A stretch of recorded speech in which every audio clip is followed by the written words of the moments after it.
Hello friends, study with bank के current affair session में आपका स्वागत है।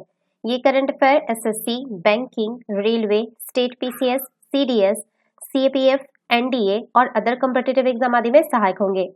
आज की डेट है 12 नवंबर 2020। तो चलिए आज का करंट अफेयर शुरू करते हैं। आज का पहला प्रश्न है, प्रत्येक वर्ष राष्ट्रीय शिक्षा दिवस कब मनाया जाता है? ऑप्शन ए 11 नवंबर, ऑप्शन बी 2 जुलाई, ऑप्शन सी 12 अगस्त, ऑप्शन डी 23 अप्रैल। देखिए, हाल ही में जो है ये केंद्रीय शिक्षा मंत्रालय द्वारा भारतीय प्रौद्योगिकी संस्थान बॉम्बे में राष्ट्रीय शिक्षा दिवस कार्यक्रम का शुभारंभ किया गया। आईआईटी बॉम्बे ने 11 नवंबर को भारत के प्रथम शिक्षा मंत्री मौलाना अबुल कलाम आजाद की जयंती के अवसर पर एक कार्यक्रम का आयोजन किया, जिसे प्रत्येक वर्ष राष्ट्रीय शिक्षा दिवस के रूप में भी मनाया जाता है। राष्ट्रीय शिक्षा दिवस कार्यक्रम का उद्देश्य भारत में अध्ययन, भारत में रहे और शिक्षा के अंतर्राष्ट्रीयकरण के माध्यम से भारत को शिक्षा के वैश्विक केंद्र के रूप में स्थापित करना है। शिक्षा की उच्च गुणवत्ता सुनिश्चित करने के लिए भी यह आवश्यक है कि विश्व के अग्रणी विश्वविद्यालयों के साथ सहयोग, समन्वय एवं समझौते के साथ आगे बढ़े। इसके अलावा कार्यक्रम के दौरान आईआईटी एवं रिसर्च एंड डेवलपमेंट प्रयासों को मान्यता देने के लिए स्थापित IIT Bombay research excellence award 2019 भी प्रदान किए गए। तो इसका सही आंसर होगा ऑप्शन ए 11 नवंबर। चलिए नेक्स्ट क्वेश्चन पर चलते हैं।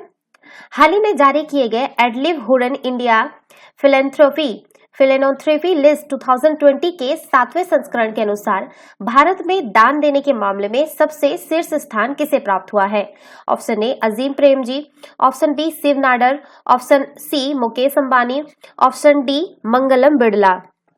देखिए, भारत में आईटी क्षेत्र की दिग्गज कंपनी विप्रो के पूर्व चेयरमैन अजीम प्रेमजी ने भारत में दान देने के मामले में सबसे शीर्ष स्थान प्राप्त किया है। हाल ही में जारी किए गए एडलिव हुडन इंडिया फिलेनोथ्रेपी लिस्ट 2020 के 7वें संस्करण के अनुसार अजीम प्रेमजी ने वर्ष 2020 में कुल 7,904 करोड़ रुपए यानी प्रतिदिन लगभग 22 करोड़ रुपए दान की दिए हैं। इसलिए वे इस सूची में पहले स्थान पर रहे हैं। HCL के फाउंडर चेयरमैन शिव नाडर दानवीरता में दूसरे स्थान पर रहे, जबकि मुकेश अंबानी ने तीसरा स्थान हासिल किया। इसके बाद कुमार मंगलम बिड़ला और वेदांता के चेयरमैन अनिल अग्रवाल का स्थान है। तो इसका सही आंसर होगा ऑप्शन ए अजीम प्रेमजी। ये ध्यान रखिएगा, ये पहले स्थान पर है और शिव नाडर दूसरे स्थान पर, मुकेश अंबानी तीसरे स्थान पर और कुमार मंगलम बिड़ला चौथे स्थान पर। चलिए नेक्स्ट क्वेश्चन पे चलते हैं। हाल ही में संपन्न हुए इंडियन प्रीमियर लीग यानी आईपीएल 2020 का खिताब कौन सी टीम ने अपने नाम किया है?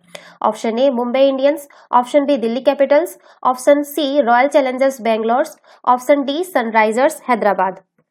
देखिए, मुंबई इंडियंस ने इंडियन प्रीमियर लीग के फाइनल मुकाबले में दिल्ली कैपिटल्स को 5 विकेट से हराकर एक बार फिर आईपीएल का खिताब अपने नाम कर लिया है। इस जीत के साथ ही मुंबई इंडियंस ने इंडियन प्रीमियर लीग के अब तक के इतिहास में कुल पांच बार खिताब जीतकर एक नया रिकॉर्ड स्थापित कर दिया है। मुंबई इंडियंस के कप्तान रोहित शर्मा आईपीएल फाइनल में 2 या 2 से अधिक अर्धशतक बनाने वाले पहले कप्तान बन गए हैं। इससे पूर्व उन्होंने वर्ष 2015 में चेन्नई सुपर किंग्स के विरुद्ध खेलते हुए 26 गेंदों में 50 रन बनाए थे। इंडियन प्रीमियर लीग भारत में आयोजित की जाने वाली T20 क्रिकेट लीग है, जिसकी शुरुआत वर्ष 2008 में हुई थी। इंडियन प्रीमियर लीग का पहला खिताब राजस्थान रॉयल्स ने जीता था। तो इसका सही आंसर होगा ऑप्शन ए मुंबई इंडियंस। चलिए नेक्स्ट क्वेश्चन पर चलते हैं। हाल ही में किस देश के खोजकर्ताओं ने ग्रेट बैरियर रीफ में 500 मीटर लंबी प्रवाल भित्ति की खोज की है? Option A Japan, option B Australia, option C चीन, ऑप्शन डी भारत। देखिए, ऑस्ट्रेलिया के खोजकर्ताओं ने ग्रेट बैरियर रीफ में 500 मीटर लंबी प्रवाल भित्ति की खोज की है। इस प्रवाल भित्ति की संरचना एक ब्लेड जैसी है, जिसका निचली हिस्सा तकरीबन 1.5 किलोमीटर चौड़ा है। हाल ही में प्रकाशित एक अध्ययन के मुताबिक विगत 30 वर्षों में ग्रेट बैरियर रीफ ने अपनी प्रवाल भित्तियों का 50% हिस्सा खो दिया है। प्रवाल भित्तियों का निर्माण तब शुरू होता है जब प्रवाल स्वयं को समुद्र तल पर मौजूद चट्टानों से जोड़ते हैं। तो इसका सही आंसर होगा ऑप्शन बी ऑस्ट्रेलिया। चलिए नेक्स्ट क्वेश्चन पे चलते हैं। हाल ही में किस टीम ने महिला T20 चैलेंज 2020 का खिताब पहली बार जीत लिया है? Option A Velocity, option B Supernovas, option C Trailblazers, option D इनमें से कोई नहीं। देखिए, स्मृति मंदाना की कप्तानी पारी और गेंदबाजों की मदद से ट्रेल ब्लेजर्स ने 9 नवंबर 2020 को 2 बार की चैंपियन सुपरनोवास को 16 रन से हराकर पहली बार महिला टी20 चैलेंज जीत लिया है। ट्रेल ब्लेजर्स ने 8 विकेट पर 118 रन बनाए, लेकिन सुपरनोवास की टीम 7 विकेट पर 102 रन ही बना पाई। गौरतलब है कि साल 2018 में ट्रेल ब्लेजर्स की टीम रनर अप रही थी। सुपरनोवास ने ट्रेल ब्लेजर्स को 3 विकेट से हराकर पहली बार महिला टी20 विकेट चैलेंज का खिताब जीता था। वहीं 2019 में वेलोसिटी को 4 विकेट से हराकर सुपरनोवास की टीम दूसरी बार चैंपियन बनी थी। तो इसका सही आंसर होगा ऑप्शन सी, ट्रेल ब्लेजर्स। चलिए नेक्स्ट क्वेश्चन पे चलते हैं। हाल ही में चर्चा में रहा गिरि विकासम योजना किस राज्य से संबंधित है? Option A Andhra Pradesh, option B Telangana, option C Tamil Nadu, option D Kerala. देखिए, हाल ही में विशेषज्ञों द्वारा गिरि विकासम परियोजना को लचर क्रियान्वयन पर योजना की सफलता के संदर्भ में प्रश्न उठाए गए हैं। उल्लेखनीय है कि कोविड-19 महामारी और भूवैज्ञानिकों की कमी ने तेलंगाना राज्य सरकार की महत्वाकांक्षा गिरि विकासम योजना के क्रियान्वयन में बड़ी बाधा उत्पन्न की है। इसके साथ ही इस योजना के उचित तरीके से क्रियान्वित हेतु तेलंगाना सरकार द्वारा पर्याप्त मात्रा में भूवैज्ञानिकों को उपलब्ध नहीं कराया जा रहा है। बात करें गिरि विकासम परियोजना के बारे में, तो गिरि विकासम योजना तेलंगाना राज्य सरकार की एक प्रमुख योजना है जो वहां के अनुसूचित जनजातियों के मुख्य भूमि विकास से संबंधित है। इस योजना को तेलंगाना राज्य सरकार के ग्रामीण विकास विभाग द्वारा क्रियान्वित किया जा रहा है। गिरि विकासम योजना के घटक के बारे में बात करें तो बंजर भूमि की खेती योग्य भूमि में बदलना, आदिवासी क्षेत्रों में बिजली आपूर्ति सुनिश्चित करना, मोटराइज्ड पंप स्थापित करना, सिंचाई के लिए ट्यूबवेल और बोरवेल की ड्रिलिंग, आदिवासी समुदाय में गिरि विकासम योजना के बारे में जागरूकता फैलाना। बात करें इसके उद्देश्य के बारे में, तो गिरि विकासम योजना के माध्यम से सतत कृषि विकास को बढ़ावा दिया जा रहा है। इस योजना के माध्यम से छोटे और सीमांत आदिवासी किसानों की भूमि को कृषि भूमि में परिवर्तित किया जा रहा है। यह योजना आदिवासी किसानों की आय में सुधार करने के लिए एक कदम है। तो इसका सही आंसर होगा ऑप्शन बी, तेलंगाना। चलिए नेक्स्ट क्वेश्चन पे चलते हैं। हाल ही में केंद्र सरकार के फैसले के तहत डिजिटल मीडिया अब कौन से मंत्रालय के अधीन और नियंत्रण में होगा? ऑप्शन ए गृह मंत्रालय, ऑप्शन बी मानव संसाधन विकास मंत्रालय, ऑप्शन सी कौशल विकास एवं उद्यमिता मंत्रालय, ऑप्शन डी सूचना एवं प्रसारण मंत्रालय। देखिए, केंद्र सरकार ने एक बड़ा फैसला लिया है। इस फैसले के तहत डिजिटल मीडिया भी अब सूचना एवं प्रसारण मंत्रालय के अधीन और नियंत्रण में होगा। भारत ने 11 नवंबर 2020 को आदेश जारी करते हुए बताया कि अब ऑनलाइन फिल्मों, ऑडियो विजुअल कार्यक्रमों और ऑनलाइन समाचार और करंट अफेयर के कंटेंट सूचना और प्रसारण मंत्रालय के तहत आएंगे। देश में चलने वाले ऑनलाइन न्यूज पोर्टल और ऑनलाइन कंटेंट प्रोग्राम अब सूचना एवं प्रसारण मंत्रालय के तहत आएंगे। इसकी अधिसूचना केंद्र सरकार की तरफ से जारी की गई है। केंद्र सरकार ने इससे पहले सुप्रीम कोर्ट में एक मामले में वकालत की थी कि ऑनलाइन माध्यमों का नियमन टीवी से ज्यादा जरूरी है। केंद्र सरकार ने अब ऑनलाइन माध्यमों से न्यूज या कंटेंट देने वाले माध्यमों को मंत्रालय के तहत लाने का कदम उठाया है। सरकार का यह आदेश तत्काल प्रभाव से लागू हो गया है। आदेश के मुताबिक ऑनलाइन विषय वस्तु प्रदाताओं द्वारा उपलब्ध कराए गए फिल्म और दृश्य श्रव्य कार्यक्रम और ऑनलाइन प्लेटफॉर्म पर समाचार और समसामयिकी विषय वस्तु सूचना मंत्रालय के अधीन आएंगे। तो इसका सही आंसर होगा ऑप्शन डी, सूचना एवं प्रसारण मंत्रालय। चलिए नेक्स्ट क्वेश्चन पे चलते हैं। हाल ही में निधन हुए शेख खलीफा बिन सलमान अल खलीफा कौन से देश के प्रधानमंत्री थे? ऑप्शन ए संयुक्त अरब अमीरात, option B Bahrain, option C Iraq, option D Saudi Arab. देखिए, बहरीन के प्रधानमंत्री शेख खलीफा बिन सलमान अल खलीफा का निधन हो गया है। यह जानकारी शाही महल से दी गई है।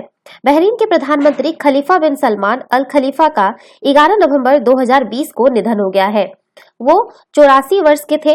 रॉयल कोर्ट ऑफ बहरीन ने प्रधानमंत्री के निधन की घोषणा की है। बहरीन की स्थानीय न्यूज एजेंसी के मुताबिक अमेरिका के माओ क्लिनिकल अस्पताल में उनका इलाज चल रहा था, जहां सुबह उनका निधन हो गया। जारी की गई घोषणा के अनुसार शेख खलीफा का पार्थिव शरीर स्वदेश वापस लाया जाएगा और वहां अंतिम संस्कार किया जाएगा। बात करें शेख खलीफा बिन सलमान अल खलीफा के बारे में तो 24 नवंबर लिख देते हैं 24 नवंबर 1935 को जन्मे शेख खलीफा बहरीन के शाही परिवार से थे। उन्होंने साल 1970 के बाद से बहरीन के प्रधानमंत्री के तौर पर देश को संभाला और सबसे लंबे समय तक प्रधानमंत्री रहने का खिताब हासिल किया है। 15 अगस्त 1971 को बहरीन की स्वतंत्रता से एक साल पहले शेख खलीफा ने पदभार ग्रहण किया था। वे दुनिया में किसी भी देश की तुलना में सबसे अधिक समय तक प्रधानमंत्री पद पर रहे। खास बात है कि 84 वर्षीय शेख खाड़ी की राजनीति का बहुत बड़ा चेहरा थे। उनके अमेरिका और पड़ोसी मुल्क सऊदी अरब से काफी मजबूत रिश्ते रहे हैं। खलीफा का अपना एक निजी द्वीप था जहां वो विदेशी मेहमानों से मुलाकात करते थे। सबसे खलीफा बिन सलमान अल खलीफा को साल 2011 में अरब क्रांति के दौरान भ्रष्टाचार के आरोपों के चलते उनको हटाने के लिए भी खूब प्रदर्शन हुए थे। तो इसका सही आंसर होगा ऑप्शन बी बहरीन। चलिए नेक्स्ट क्वेश्चन पे चलते हैं। हाल ही में जारी स्टैनफोर्ड यूनिवर्सिटी की रिपोर्ट के मुताबिक दुनिया के टॉप वैज्ञानिकों में दिल्ली के कितने वैज्ञानिक शामिल हैं? Option A 10, option B 11, option C 12, option D 13।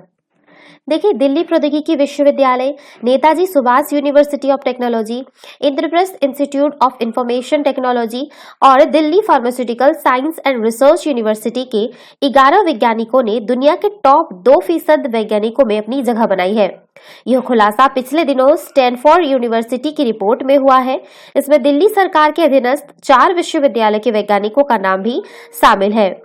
DTU कुलपति प्रोफेसर योगेश सिंह के अनुसार इस रिपोर्ट को पीएलओएस बायोलॉजी में प्रकाशित किया गया है। उन्होंने बताया कि रिपोर्ट के अनुसार artificial intelligence and image processing के क्षेत्र में स्थान पाने वाले वैज्ञानिकों में दिल्ली टेक्नोलॉजिकल यूनिवर्सिटी के प्रोफेसर रुचिका मल्होत्रा और Indraprastha institute of information technology Delhi से प्रोफेसर अंशुल मजूमदार और प्रोफेसर ऋचा सिंह शामिल है। स्टैनफोर्ड यूनिवर्सिटी के प्रोफेसर द्वारा उक्त डेटाबेस स्व उद्धरणों को छोड़कर इस इंडेक्स एवं ऑथरशिप जैसे स्कोप्स से निकाले गए मानकीकृत उद्धरण संकेतों के आधार पर बनाया गया है। स्कोप्स सहकर्मी द्वारा समीक्षित लिटरेचर वैज्ञानिक पत्रिकाओं, पुस्तकों और सम्मेलन की कार्यवाही का सबसे बड़ा सार और उदाहरण डेटाबेस है। तो इसका सही आंसर होगा ऑप्शन बी 11। चलिए नेक्स्ट क्वेश्चन पे चलते हैं। हाल ही में अमेरिका, जापान, कनाडा और चीन के साथ मिलकर भारत की कौन सी संस्थान द्वारा 30 मीटर टेलीस्कोप यानी टीएमटी परियोजना पर काम कर रही है। ऑप्शन ए महानाभिकीय भौतिकी संस्थान, ऑप्शन बी आर्यभट्ट प्रेक्षण विज्ञान शोध संस्थान, ऑप्शन सी राष्ट्रीय भौतिकी प्रयोगशाला, ऑप्शन डी भारतीय भूभौतिक अनुसंधान संस्थान। देखिए, इस बार भौतिकी का नोबेल पुरस्कार जीतने वाली प्रोफेसर एंड्रिया वेज की खोज को अब भारत भी आगे बढ़ाएगा। असल में अमेरिका, जापान, कनाडा और चीन के साथ मिलकर भारत भी 30 मीटर टेलीस्कोप यानी टीएमटी परियोजना पर काम कर रहा है। इसके महत्वपूर्ण उपकरणों के मॉडल में प्रोफेसर वेज ने अहम योगदान दिया है। आर्यभट्ट प्रेक्षण विज्ञान शोध संस्थान के विज्ञानी डॉक्टर शशिभूषण पांडे भी टीम में शामिल होकर परियोजना में अहम भूमिका निभा रहे हैं। डॉक्टर शशिभूषण बताते हैं कि सुदूर अंतरिक्ष के रहस्य को जानने के लिए 30 मीटर ऑप्टिकल दूरबीन अमेरिका के हवाई द्वीप में बनाई जा रही है। इस परियोजना की महत्ता इसलिए भी बढ़ जाती है कि प्रोफेसर एंड्रिया गेज ने हमारी आकाशगंगा के केंद्र में सुपरमेसिव कॉम्पैक्ट ऑब्जेक्ट यानी ब्लैक होल की खोज की है। इसी के लिए उन्हें नोबेल पुरस्कार दिया गया है। अब इस खोज को टीएमटी के माध्यम से एरिस की टीम भी आगे बढ़ा रही है। उन्होंने बताया कि वर्ष 2007 से शुरू इस परियोजना को 2014 में भारत सरकार द्वारा स्वीकृति मिली है। ठीक है, ध्यान रखिएगा 2007 में शुरू हुआ है लेकिन इसको स्वीकृति मिला है 2014 में। ठीक है, भारत इसमें जो है 10% का हिस्सेदार है।